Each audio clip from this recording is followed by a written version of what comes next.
The 14th chapter. That without imperfect meekness coming before, it is impossible a sinner to come to the perfect virtue of meekness in this life. Here beginneth the 14th chapter. For though all I clepit imperfect meekness, yet I had liever have a true knowing and a feeling of myself as I am, and sooner I trow than it should get me the perfect cause in virtue of meekness, than it should and all the saints and angels in heaven, and all the men and women of Holy Church living on earth, religious or seculars in all degrees, were set at once all together to do naught else but to pray to God for me to get me perfect meekness. Yea, and yet it is impossible a sinner to get, or to keep when it is gotten, the perfect virtue of meekness withouten it.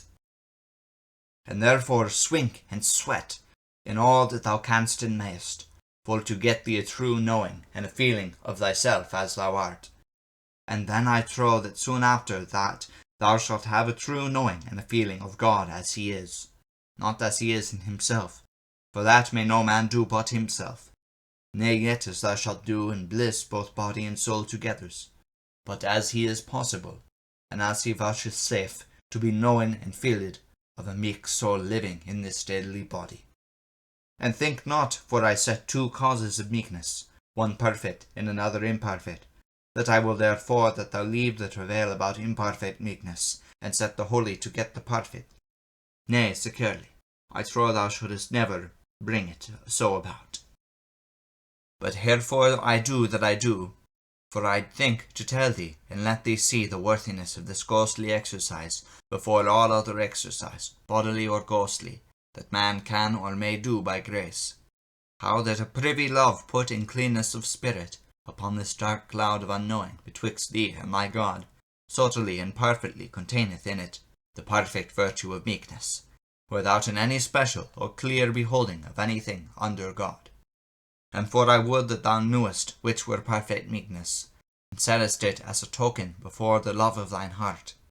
and didst it for thee and for me, and for I would by this knowing make thee more meek. For oft times it befalleth that lacking of knowing is cause of much pride, as methinketh. For peradventure, and thou knewest not which were perfect meekness, thou shouldest ween, when thou hadst a little knowing and a feeling of this that I clep imperfect meekness,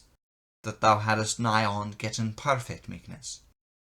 And so shouldest thou deceive thyself, and ween that thou were full meek, when thou were all belapid in foul stinking pride,